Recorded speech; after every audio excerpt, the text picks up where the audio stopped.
আসসালামু আলাইকুম ভিউয়ার্স, মনি রান্নাঘরে সবাইকে স্বাগতম। আমি আজকে আপনাদেরকে পারফেক্টভাবে বেগুনি বানিয়ে দেখাবো। এখানে বেগুনটাকে আগে থেকেই কেটে নিয়েছি। তাহলে চলুন রেসিপিটা শুরু করি। প্রথমে এর মধ্যে 1 চামচের মতো লবণ দিয়ে দেব, বেগুনটাকে মাখিয়ে নেব। বেগুনটার মধ্যে 1 চামচের মতো লবণ দিয়ে দিলাম, 1/2 চামচ হলুদ দিয়ে দিলাম। আপনারা চাইলে শুধু লবণটা দিয়েও বেগুনিটা মাখিয়ে নিতে পারেন। 1/2 চামচ লাল মরিচের গুঁড়ো দিয়ে দিলাম।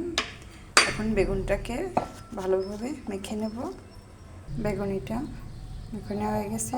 এখন এর মাঝে আমি একটা ডো তৈরি করে নেব বেগুনিটা ভাজার জন্য। এখানে 1 কাপের মতো বেসন দিয়ে দিলাম। আর বেসনটা না যদি থাকে আপনারা চাউলের গুঁড়ো দিয়েও এটা করতে পারবেন। দিয়ে দিয়েছি। 1 চামচ লবণ দিয়ে দেব, 1 চামচ হলুদের গুঁড়ো দিয়ে দেব এবং 1 চামচ লাল মরিচের গুঁড়ো দিয়ে দেব এবং 1/2 চামচ বেকিং সোডা দিয়ে দেব। এখন এটাকে একটু বেসনটার সাথে ভালোভাবে মিশিয়ে নেব।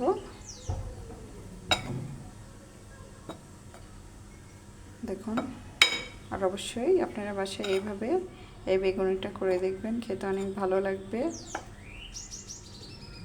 এখানে অল্প অল্প করে পানি দিয়ে ডোটাকে তৈরি করে নেব আমি।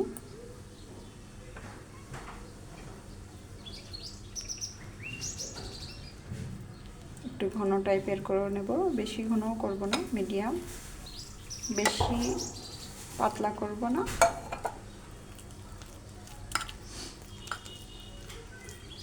এদিকে ব্যাটারটা গলিয়ে নেওয়া হয়ে গেছে। দেখুন, আমি অতটা পাতলা করিনি, একটু মিডিয়াম সাইজের করেছি। এদিকে চুলায় একটু ফ্রাই প্যান নিয়ে তেল দিয়ে তেলটাকে গরম করে নিয়েছি। এখন বেগুনিগুলোকে দিয়ে দেব। এখন বেগুনিগুলোকে দিয়ে দেবো একটা একটা করে। দেখুন,